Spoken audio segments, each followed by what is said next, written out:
Putain, ça fait 1h30 là, je pense que je commence à taper dans les graisses. Je pense que je vais avoir d'excellents résultats dans quelques semaines. Qu'est-ce que t'en penses? Non? Ah non, t'es pas d'accord?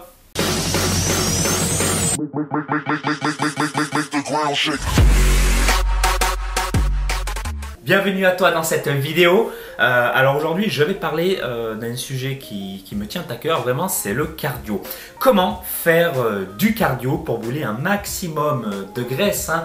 Voilà, aujourd'hui quand on veut perdre de la graisse, malheureusement la plupart des gens, je dirais 90%, hein, peut-être que c'est plus, peut-être que c'est moins, mais vraiment pour vous donner un ordre d'idée, la plupart des personnes se dirigent vers des séances cardio pour brûler un maximum de graisse. Alors est-ce la solution optimale?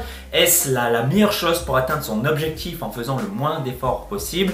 Alors je vous le dis tout de suite, certainement pas, hein. Aujourd'hui le cardio est intéressant pour plusieurs raisons, je vais vous les dire dans quelques instants. Mais si vous voulez perdre du gras, il est vraiment indispensable de coupler vos séances cardio à un entraînement de musculation, hein. Et la musculation, le renforcement musculaire doit être vraiment la priorité. Et le cardio, je dis bien, viendra se greffer à votre planification d'entraînement pour pouvoir brûler plus de calories, hein. C'est d'ailleurs un des points forts du cardio, pour aider à la récupération entre deux séances de musculation.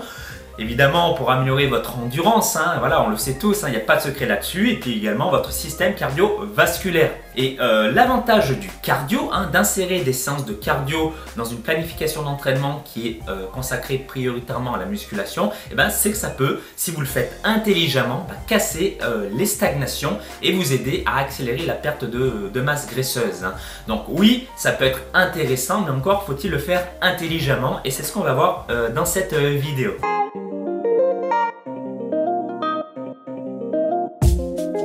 Alors ce que vous devez comprendre, hein, là on va parler de pas mal de choses, donc je vais essayer d'être le plus synthétique possible, hein. Donc pardonnez-moi si je m'éloigne un petit peu, hein, j'ai souvent tendance à partir un petit peu à droite et à gauche, donc je vais me cadrer, promis. Alors quand on fait du cardio, la chose la plus importante, et même dans beaucoup d'autres sortes d'entraînement, c'est l'intensité, hein. C'est l'intensité qui va dicter si oui ou non vous êtes dans la bonne direction, et si oui, ça va vous aider à perdre davantage de gras, hein. Alors l'objectif du cardio, quand on veut perdre du gras, comme je l'ai dit tout à l'heure, c'est vraiment d'aider la récupération et à brûler un peu plus de calories. Et si on peut taper dans les réserves de graisse, on ne se fera pas prier, hein, ce sera un plus au contraire. D'ailleurs, petite info par rapport à ça, il faut savoir que les réserves lipidiques, hein, les réserves de graisse, sont égales à peu près à 100 000 calories, hein, pour une personne qui fait à peu près 70 kg pour un homme, hein. Donc elles sont énormes, hein, c'est des réserves pratiquement inépuisables, hein. Au contraire, la réserve glucidique, hein, notamment quand on veut perdre de la graisse, c'est les glucides qu'on cherche à diminuer progressivement. Il faut savoir que les réserves comptent à peu près 2000 calories, hein. Donc bon, c'est pour ça que quand on fait un régime, on va dire drastique, où on supprime complètement ces glucides, il faut faire attention à ne pas faire du cardio à une trop forte intensité et qui va utiliser principalement comme source d'énergie les glucides. Sinon là, vous allez droit à la catastrophe, surtout si votre cardio est inséré au sein d'une structure, d'une planification d'entraînement qui donne la priorité à la musculation. Aujourd'hui, si vous faites des séances cardio mais insérées au sein d'une planification d'entraînement qui comprend de la musculation, il va falloir trouver une certaine intensité, je vais vous la dire dans quelques instants, je vais vous expliquer tout ça en détail, mais il va falloir vous entraîner à une certaine intensité qui va faire que vous allez brûler un maximum de graisse, tout en épargnant au maximum les graisses, les réserves glucidiques, hein. Donc ça c'est vraiment l'objectif. Alors pour en revenir aux réserves lipidiques, il faudrait à peu près courir entre 7 et 10 jours sans manger aucun aliment pour vraiment épuiser à 100% vos réserves lipidiques, ce qui est vraiment impossible, hein. Qui va s'arrêter de manger pendant 7 à 10 jours, hein, et courir pendant 7 à 10 jours? Personne. Voilà, donc c'est pour vous donner un ordre d'idée encore une fois. Alors l'objectif vraiment de votre séance cardio, ça va être de dégrader un maximum de graisse, hein, et de l'utiliser comme source d'énergie, hein, comme source principale d'énergie. On appelle ça d'ailleurs la lipolyse. Et pour réussir à atteindre cet objectif-là durant votre séance cardio, il va falloir s'entraîner à une certaine intensité, une intensité bien précise. Et cette intensité-là, c'est 60% de votre fréquence cardiaque maximale, hein. Autrement dit, votre FC max. Alors, comment connaître sa FC max, hein, sa fréquence cardiaque maximale? Il y a différents calculs, hein, qu'on peut trouver un petit peu partout, hein, mais on va rester simple, hein, on n'est pas à la pulsation près. Vous pouvez faire le calcul 220 moins l'âge, hein. Imaginons que vous ayez 30 ans, hein, aujourd'hui si vous regardez cette vidéo, vous faites 220 moins 30 et ça fait 190. Donc là vous avez votre FC max, on va dire théorique, hein. Et par rapport à ça, si vous êtes bon en mathématiques, il va falloir faire un calcul, hein, faire 60% de 190, hein, et vous allez trouver à peu près 114, hein, si mes calculs sont bons, hein. Moi je suis pas très bon en maths, mais je pense que je me suis pas trompé. Bref, c'est vraiment pour vous faire comprendre comment on calcule ça. Et maintenant que vous savez à combien se situe votre fréquence cardiaque à 60% de votre FC max, et bien là, qu'est-ce que vous allez faire? Si c'est 114, vous n'allez pas faire du cardio, faire du vélo à 114, hein. Vous allez utiliser une tranche bien précise, hein. Donc vous allez partir entre 110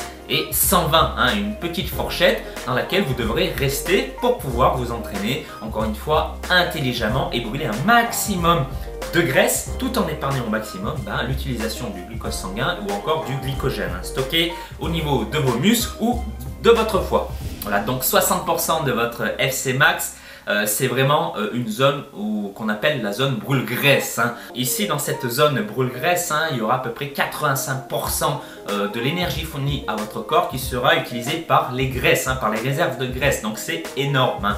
Si vous augmentez l'intensité, l'utilisation des graisses va diminuer comme source d'énergie et c'est les sources plutôt glucidiques, hein, de glucose sanguin, de glycogène, qui vont augmenter en parallèle, hein. Par exemple, si vous entraînez un peu plus intensément, c'est-à-dire à 70% de votre FC max, qu'est-ce qui va se passer?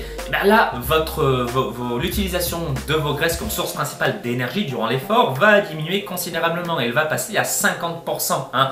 Et en parallèle, c'est votre réserve glucidique qui vont fournir un peu plus d'énergie. Et on va monter à peu près à 50% aussi. Donc ça va arriver à peu près à l'équilibre. Et là, vous voudrez moins de graisse, hein. Alors pourquoi je vous conseille de vous entraîner à peu près à 60% de votre FC max si vous vous entraînez en parallèle en musculation? La réponse est toute simple.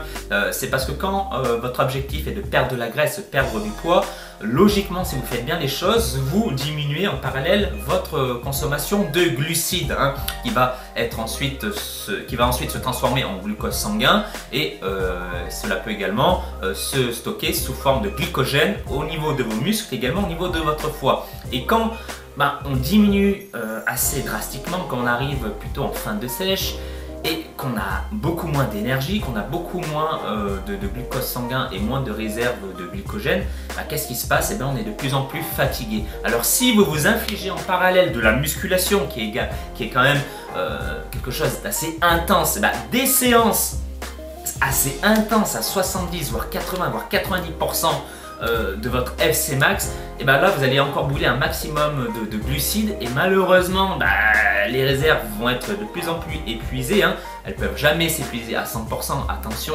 mais ça va se traduire par quoi? Ça peut se traduire par du surentraînement, par un gros état de fatigue, par plus d'irritabilité, par plus de stress.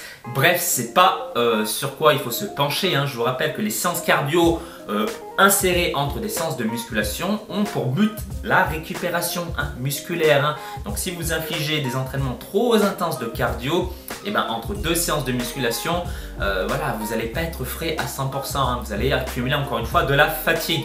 Donc au final, qu'est-ce qui va se passer au bout d'un moment? Hop, ça va casser, vous allez peut-être aussi vous blesser. Donc bref, allez-y tranquillement, profitez de cette séance de cardio pour récupérer, pour brûler un maximum de graisse, hein, brûler aussi des calories, disons-le.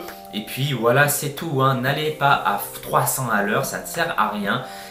Donc moi, ce que je vous conseille, c'est de vous entraîner à 60% de votre FC max en faisant 45 minutes à 1 heure, on va dire, de cardio, d'entraînement, hein. Et n'oubliez pas que le plus important, c'est votre alimentation. On a souvent tendance à l'oublier. Donc encore une fois, utilisez le principe de la loi Pareto. 20% de vos actions doivent apporter 80% de vos résultats. Voilà, je vous ai tout dit. J'espère que cette vidéo vous aura plu. Donc j'espère que c'était pas trop compliqué, que j'étais assez clair. C'est pas évident de parler de ce sujet-là, de l'expliquer de la manière la plus simple possible pour que vous compreniez et surtout pour que vous puissiez passer à l'action. Donc appliquez bien vraiment ce conseil aujourd'hui. L'essentiel, c'est pas de regarder mes vidéos comme un film. C'est pas, j'ai pas une chaîne de divertissement, mais j'ai plutôt une chaîne où je donne vraiment des conseils que vous pouvez utiliser instantanément et passer à l'action. Ça, c'est la chose la plus importante. Passer à l'action. Voilà, et si vous faites partie des hommes motivés pour perdre le gras autour du ventre, voilà, parce que c'est mon domaine d'expertise, je vous ai préparé un programme que je vous offre à 100%, que vous pouvez télécharger en dessous de la vidéo, ou dans le i ici, le i comme information qui s'affiche ici. Une fois cliqué, vous allez tomber sur une page où je vais vous demander d'inscrire votre prénom et votre email, et vous allez recevoir d'ici 1 à 2 minutes la première vidéo de la série. Vous allez recevoir 4 vidéos plus des PDF pour vous aider au niveau de votre alimentation, pour optimiser votre alimentation, pour perdre un maximum de gras tout en vous faisant plaisir. On parlera aussi de votre environnement qu'il y a autour de vous. C'est quelque chose d'important à prendre en compte. C'est ce qui vous empêche, on va dire, la majorité du temps à atteindre vos résultats. Comment gérer les repas de famille, comment gérer les repas au boulot, comment gérer la fatigue, comment gérer la fringale. Autant de sujets dont je vais vous parler dans les vidéos que je vous offre. Et on parlera également de votre motivation et de votre entraînement. Comment s'entraîner intelligemment et arrêter de faire de nombreux efforts pour des résultats proches de zéro. Je pense qu'aujourd'hui, il est important de récolter les fruits de votre travail, de récolter tout ce que vous avez semé. C'est quand même important et malheureusement, c'est loin d'être le cas. Voilà, j'espère que cette vidéo vous a plu. Partagez-la vraiment autour de vous. Cliquez sur le bouton partager, mettez un petit pouce bleu pour me soutenir et puis laissez-moi un commentaire pour dire ce que vous pensez de cette vidéo. Je vous souhaite tous mes vœux de succès et gardez la forme athlétique. Bye bye.